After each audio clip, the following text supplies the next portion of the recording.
Hello my loves, I'm Ellie Frost. Thank you so much for being on my channel where we are talking about the multi-dimensional approach to radically and rapidly healing and transforming during and after narcissistic abuse. And this video is about breaking out of the illusion of unworthiness after narcissistic abuse, right?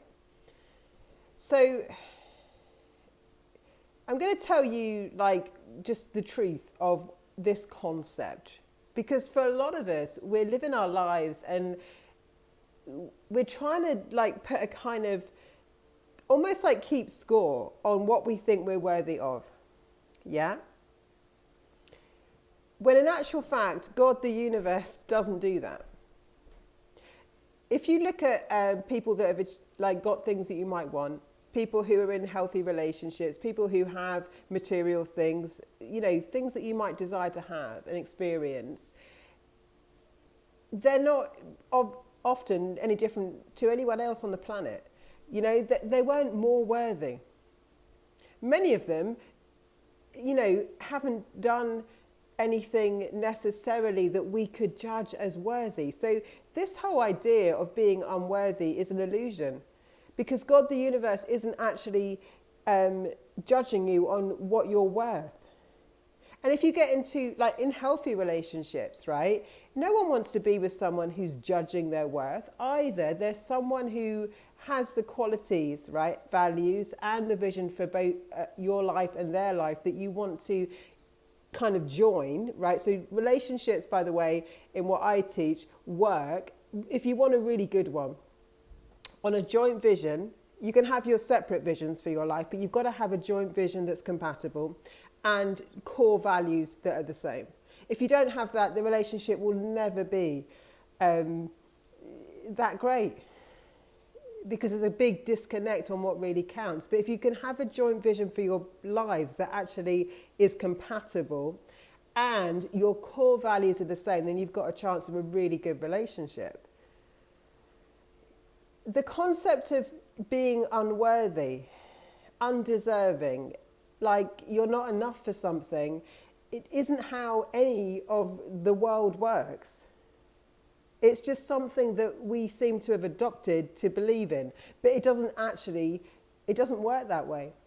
You will receive completely what you're an energetic match to receive, and you have complete power over that, right? And so if someone mistreats you, it's not because you're unworthy of great treatment. There's actually quite a lot of reasons beyond just a core energetic match why that might happen, like all the things that go on in narcissistic abuse about trauma bonding and working really hard, actually, being really loyal, working really hard, being empathetic and forgiving are all amazing qualities. Given to the right person, you will thrive. Given to the wrong person, they will exploit you, right? So it's more about discernment about what we're choosing. But when we're trying to judge whether we're worthy of something or not, the thing is, it's actually against nature. How worthy is the plant to get the sunshine? How worthy is the child to get the bottle? How worthy are the animals to be fed? Nothing in nature judges worthiness, only human ideas, right? Because we put things on things that don't exist in the actual universe. God puts your dreams, desires in your heart. He doesn't actually say, well, when you've gone through enough pain, you get to have this. It's like whatever you're aligned to, you're going to receive, yeah? And it's our kind of humanness that makes us put this almost like toll charge on us. I don't think I've gone through enough pain to be able to have a good life yet. I think I deserve this. But that's not how it works.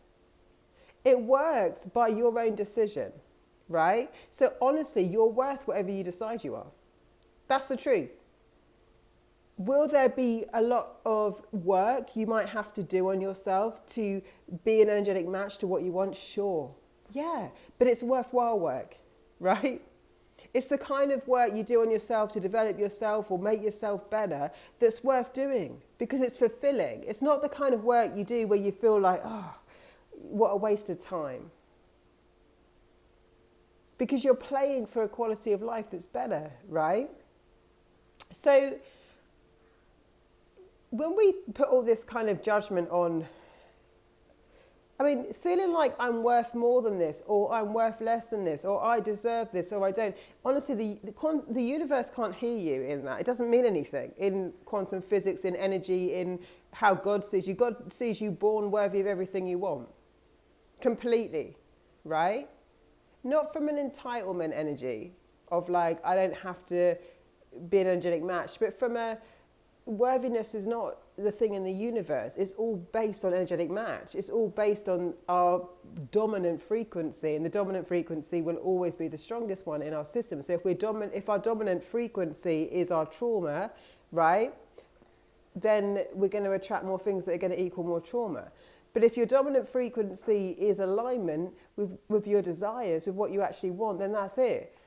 There's no worthiness in how it actually works. There's just what you choose to align with, which is totally your choice, right? So when we say subconsciously, I'm only worthy of, say, losing weight if I've done 5 months in the gym and I've only eaten shakes for like 5 months, then that will be your reality. The universe will go, well, so be it. But if you decide, well, actually, I could drop the weight really easily, it will just fall off me if I just eat intuitively, the universe will say, so be it. If you say, if I go on a keto diet, I'll lose the weight and I'll believe it, the universe will say, so be it. Because your predominant belief is the predominant vibration. It's the weirdest thing to understand in how our universe works is that cause and effect, is often assumed in hindsight when you've done something that you don't know how you've done it.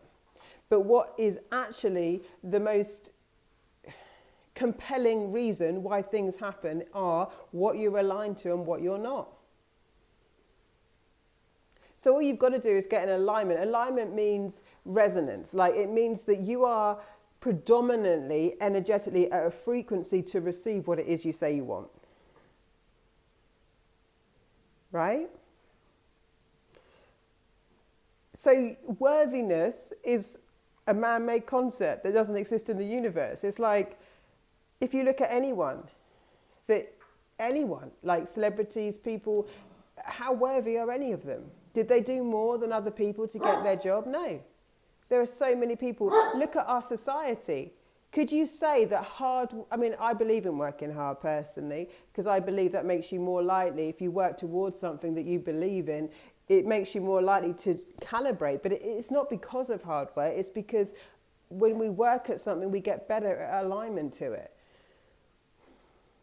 There are many people that you could say, well, I don't think they're worth X amount of money, because money doesn't go to people on some kind of score system. It goes to people who align with that amount of money.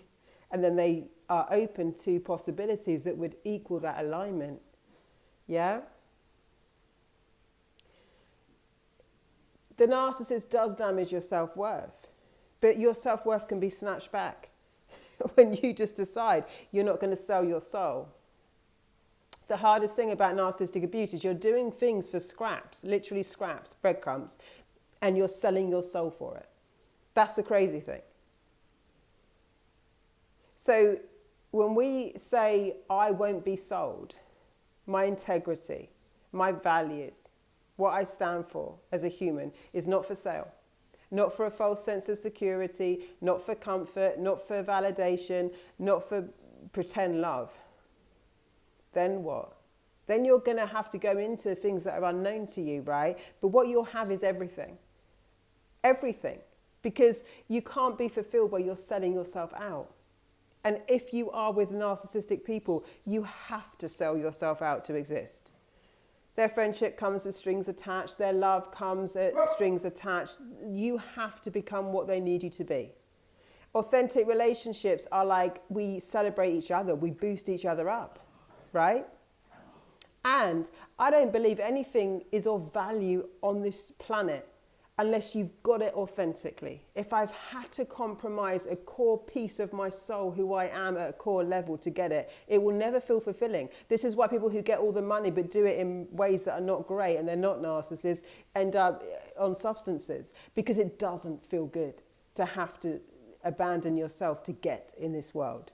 In fact, you can survive on very little, but when you have your full self, you can create everything. So there is like abundance available. If I'm full up on me, I haven't sold out to get anything, I'm true to myself, everything else is abundance, which makes me a match to abundance, because I'm already full. I'm already full. I'm not controlled by what material things I have or haven't got. I'm not controlled by my bank balance. I'm not controlled by what you think of me. I'm not controlled by anything you might tempt me with. Temptation is the realm of the devil. I'm governed by my own truth, by my own soul alignment, and there is no way on this planet I will sell my soul for anything. Which means that I'm only going to do things in alignment with me. Which means that once I've got me back fully, life is a different experience, because there's no compromise in it. So for most of you that are not breaking the cycle with a narcissist, you're willing to sell yourself out on some way. Hard truth, but it's a true truth. You're still selling yourself out. Someone said, oh, there's no true self. There is an absolute true self. You are consciousness, yes. You came and incarnated as a soul in this body, and you have a human essence that is part of the whole. There is a very unique thing in you. You came on purpose. So yes, there is an individual self in this universe, each one of us, and we all matter. We are actually like this tapestry where you are a very important part of the whole. And when you sell yourself out, yeah, not saying it's not difficult when we've got the devil, literally a narcissist, tempting you and convincing you and controlling you and putting you under hypnosis, an illusion, a spell. But when you start waking up, now you have to decide that you will never sell yourself out and you will never sell your soul.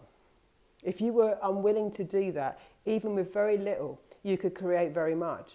But you wouldn't need very much to serve any ego need. You would just know that you already had everything, because there's nothing this world can do to take you away from yourself, and that is the biggest trauma we have, self-abandonment.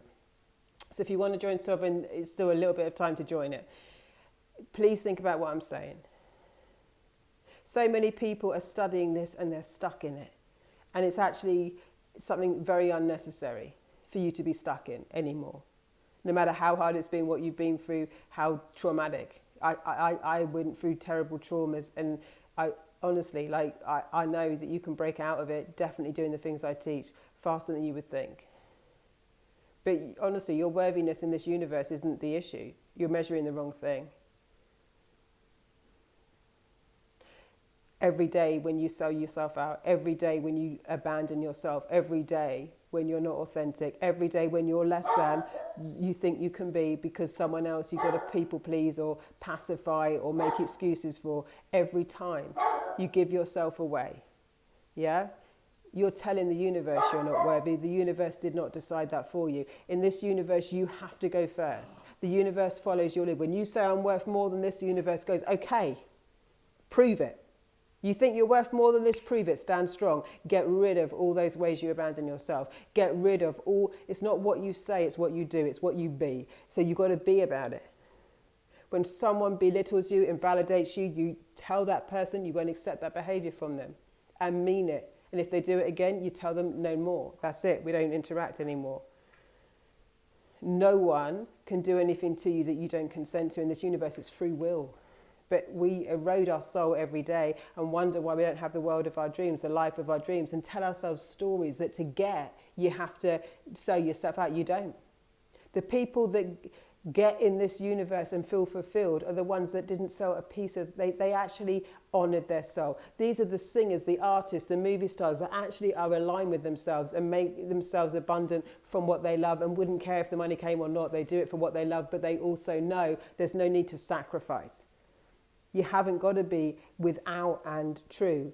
You've got to be true and see everything as abundance and keep deciding what you want to receive, what you want to experience, and you get to in energetics, in quantum physics, in manifestation.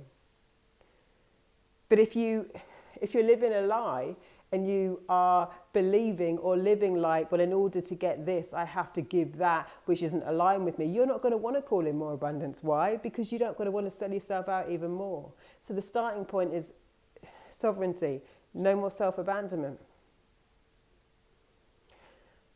You would be free at that point. So much more free than you might be now, because we all make excuses for why we stay in these cycles. But in actual fact, whatever you think they're giving you, it's a very high price to pay, at the expense of your soul, at the expense of your integrity, at the expense of yourself.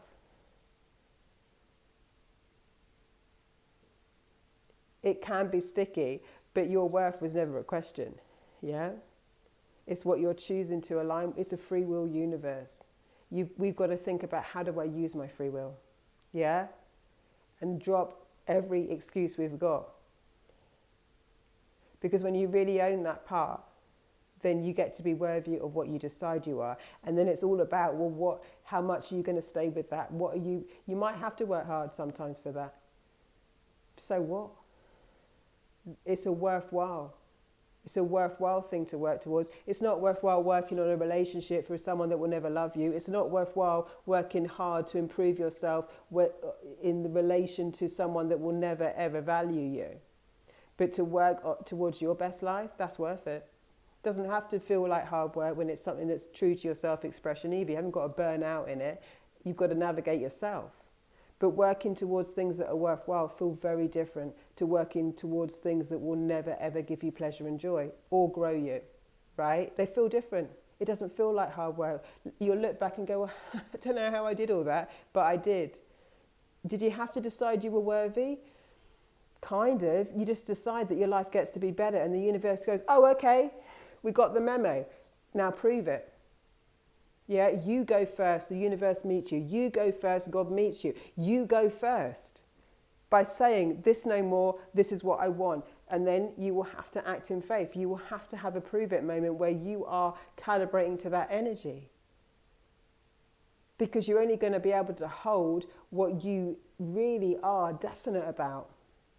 And if you say, well, no, actually, I'm okay with selling myself out, and I'm okay with this kind of lifestyle, and I'm okay with it, then the universe will say, okay, well, you're not willing to do what it would take to get on the other side of it then. Which isn't that hard, to be honest. People in my world, it's not that hard. And in fact, every step is worthwhile. Every step you understand yourself better, and every step is worthwhile. But most people are looking for the world to tell them they're worth something. You tell people what you're worth. You show them what you're worth by what you're willing to stand for. And if you're willing to stand for yourself. All right, my loves, I'll put the link to join in the comments. Lots of love. I'll speak to you soon.